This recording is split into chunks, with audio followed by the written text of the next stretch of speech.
Pyramid বললেই মাথায় আসে মিশরের কথা, কিন্তু অনেকেই জানেন না যে মিশরের বাইরেও রয়েছে এমন কিছু পিরামিড যেগুলি আজও আবৃত হয়ে রয়েছে রহস্যে। তেমনই একটি পিরামিড রয়েছে মেক্সিকোতে। সেখানে অবশ্য এটিকে মন্দির হিসেবে কল্পনা করেন স্থানীয়রা। নাম কেতসালকোয়াটল মন্দির। স্থানীয়দের মতে এখানে এক সর্পদেবতার বাস। এই মন্দির ঘিরেই বাসা বেঁধেছে নতুন রহস্য।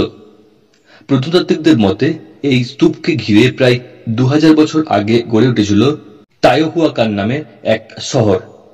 সম্প্রতি এই পিরামিডের তলায় আবিষ্কার হয়েছে এক 338 ফুট লম্বা সুড়ঙ্গ, কিন্তু এই সুড়ঙ্গে প্রবেশ করা প্রায় অসম্ভব, কারণ এই সুড়ঙ্গ ভরাট করা আছে তরল পারদ দিয়ে।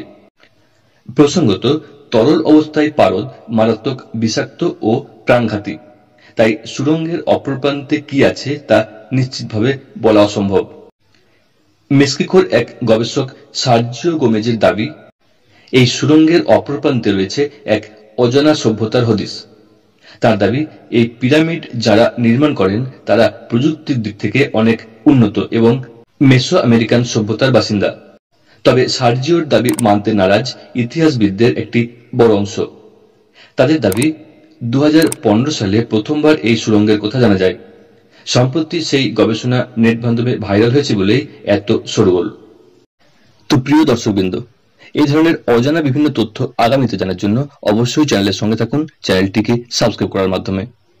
এবং ভিডিও ভালো লাগলে অবশ্যই লাইক দিন এবং তথ্যটি জানান অন্যদেরকে শেয়ার করে।